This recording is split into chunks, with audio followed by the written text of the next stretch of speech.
I'm turning 26 next month, so against my better judgment, I'm reducing the amount of cholesterol in my diet. Welcome to Ezra's Experimental Kitchen, and today we'll be making ground chicken chili based on a recipe by Amanda Finks of The Wholesome Dish, who I will link to in the description and below. We'll start by putting our ingredients in mise en place, meaning everything in its place, beginning with this sweet Vidalia onion, our first recipe substitution based on taste alone. I cut the onion pole to pole, and then make radial cuts around the globe. Next, I like to make 2 perpendicular slices out into the onion before I begin the dice.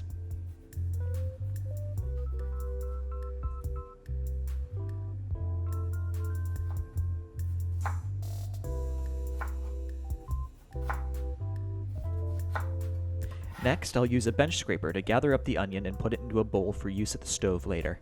With the onion out of the way, now it's time to start measuring spices for our chili paste.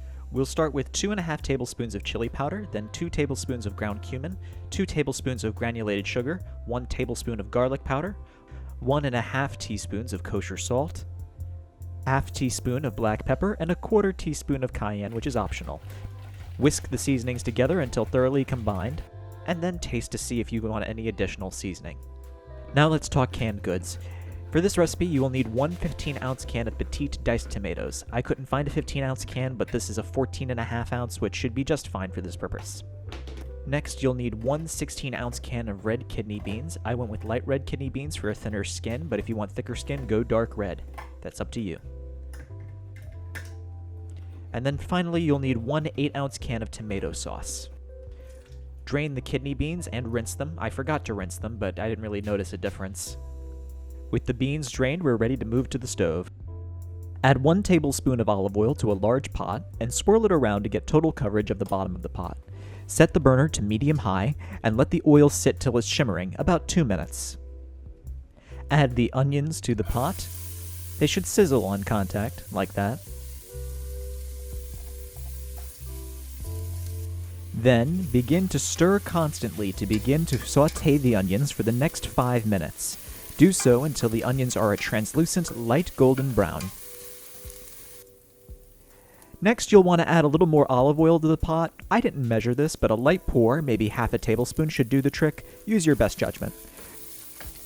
Stir to incorporate until you leave a nice gap in the middle of the pot, where you'll add 1 pound of ground chicken, our substitution for ground beef in this case, to lower the overall cholesterol of the dish. Now break apart the chicken and get it to a light golden brown, which should take about 6 to 7 minutes.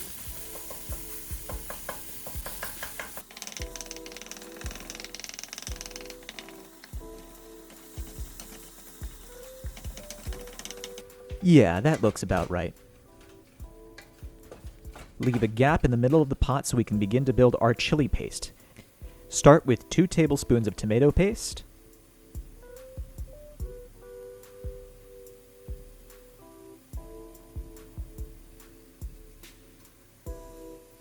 and then add our seasoning mixture from earlier. Stir to combine and allow to toast in the pot for about a minute or 2 to get some roasted flavor.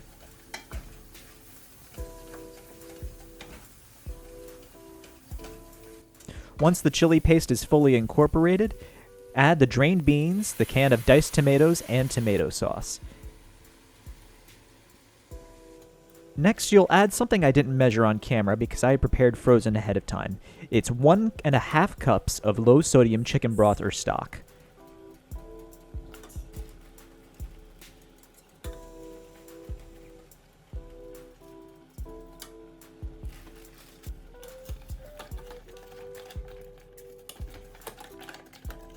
Stir to combine all of these until you have a soupy-looking chili.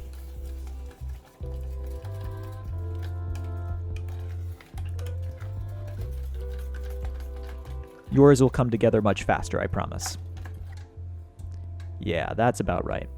Now you're going to want to bring the chili to a boil and then reduce to a simmer.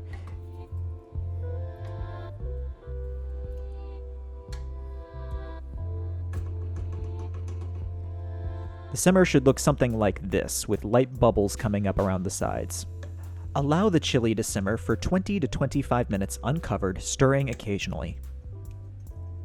Once that time is up, remove the chili from the heat and let it sit for about 10 minutes before serving.